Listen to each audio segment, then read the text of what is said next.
Hi friends, it's Mr. Whalen, back with another story. It's about harvest time now, isn't it? It's October, we're halfway through October, or more than halfway through October, wow. And it's fall outside, fall on fall, leaves are changing color, and trees are looking pretty, and looking out the window here, out over the playground of Founders, you remember the playground. So it's looking, and people are talking about they're going to apple orchards, and pumpkins are out, and all that. So, picked a few books along that vein there, and one of them, the first one I'm going to try, is something different, new to me. It's an Italian folk tale, sort of a folk tale. It's a new thing, but it's kind of a folksy tale, but it's Italian, and I'm not used to Italian folk tales and accents, so we'll see how this goes. All right, let's spin you around. You can see what I brought today. Whoa, there it went. Okay, this book is called Strega Noga's Harvest. It's by Tommy De Paola, who is also Italian, who has a very Italian name. So Strega Noga, I can tell that the book is going to be about her, and I'm guessing she's Strega Noga. And of course, there's her harvest.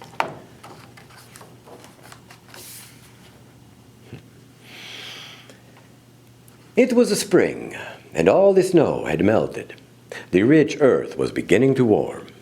Strega Noga pulled out a small wooden box that had been hidden away in the dark cupboard all winter.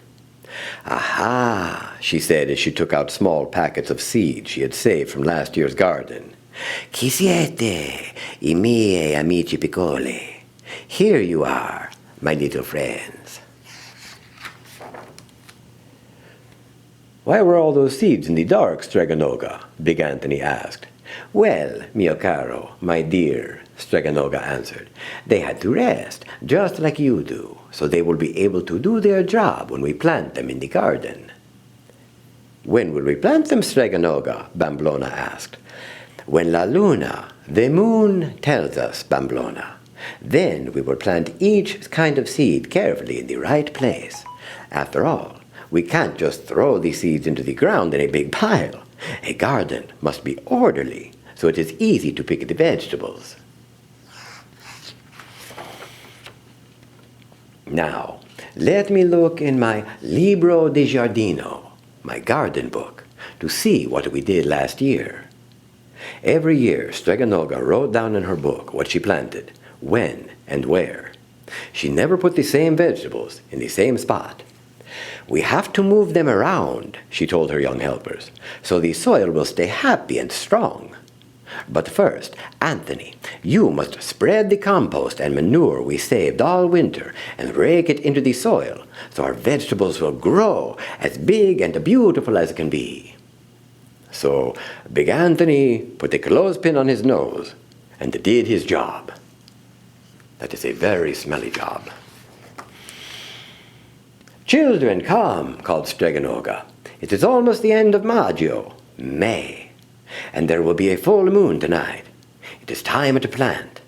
Now, Anthony, I want you to make a nice straight rows in the soil with the end of the hoe. That's where the seeds will go." "Big Anthony," Bamblona scolded, "you're not making the rows straight enough, and you know the Strega Noga likes everything perfect," she added, "and so do I." Bamblona is so bossy, Big Anthony thought. Someday I'll show her. I can do something perfect too. Here they are, they're planting their seeds. Look, they've got the Italian names for these. Zucca, those are gourds, pumpkins. Melanza, eggplant. Pesello, peas. Cavolo, cabbage.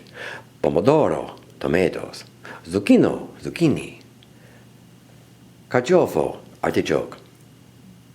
Fagiolo, beans. Melone is melon.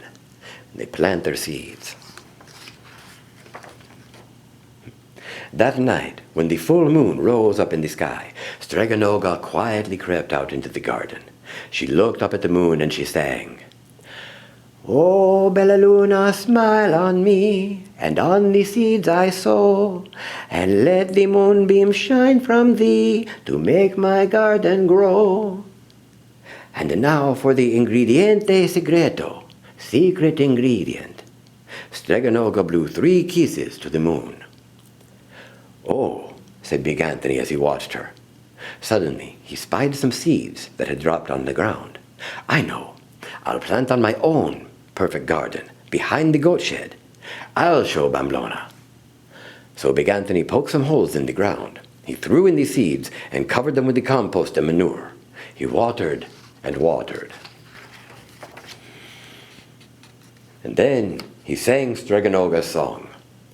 "Oh, Bella Luna, smile on me, and on the seeds I sow, and let the moonbeam shine from thee to make my garden really grow."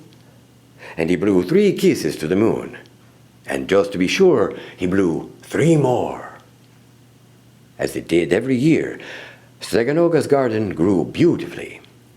This is Big Anthony's garden. This is Strega Noga's garden.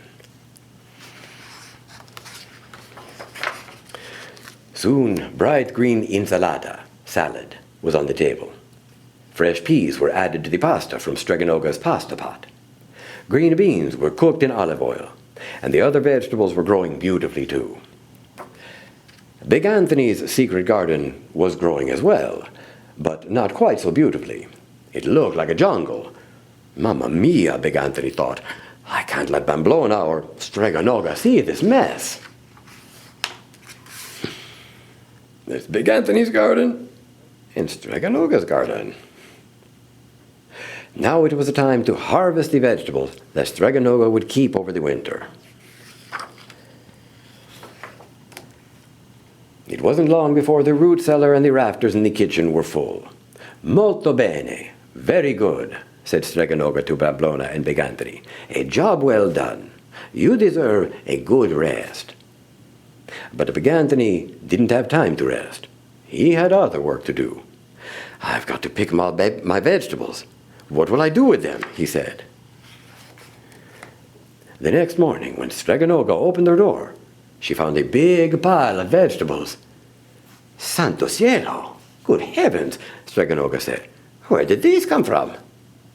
She called to Big Anthony and Bamblona. "My children, please, carry all these vegetables into the kitchen. Grazie, thank you." Every morning, there were more vegetables outside the door. Soon there was hardly any room to move in the kitchen.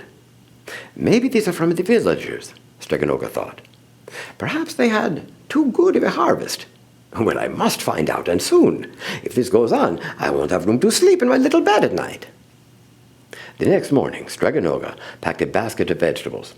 "I'll take these to the sisters at the convent, and maybe they'll know something."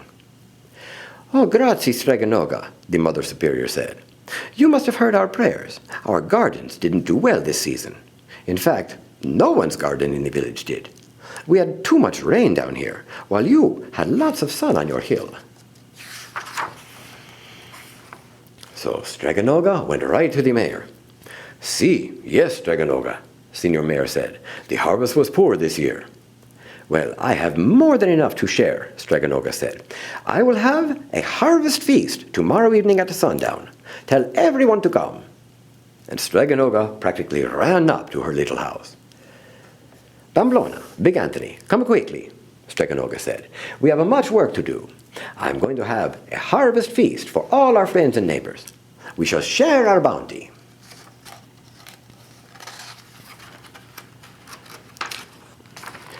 And that's what they did. Doesn't it look a lot like Thanksgiving? Lots of people gathered around, lots of food on the long tables. People from all over sharing, being with each other. "Evviva! Evviva! Hooray for Strega Noga!" everyone shouted. "Arrivederci! Buonanotte! Goodbye! Good night!" Strega Noga and her 2 helpers called out. Strega Noga looked around at her empty kitchen. "Well, that took care of that," she said with a smile. "But I still wonder where all those vegetables came from." And she climbed into bed. Later that night,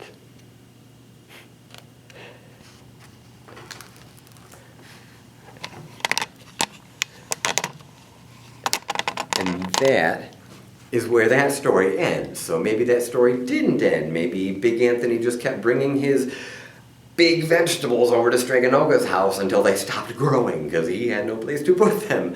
But so it's kind of funny, Big Anthony was trying to have a good garden just like Strega Noga did and prove that he could grow a good garden too, and he grew so much. But they knew what to do with it, didn't they? They shared it with everyone. That was great. No one got upset or mad. No one got mad at Big Anthony. They shared everything, and people who didn't have enough had plenty, and everybody was able to share it. That was a good story. So there we go, my first Italian folk tale, especially one for the fall and for this time of year. Nice to share it with you. Okay, I'll be back again with another story. Bye.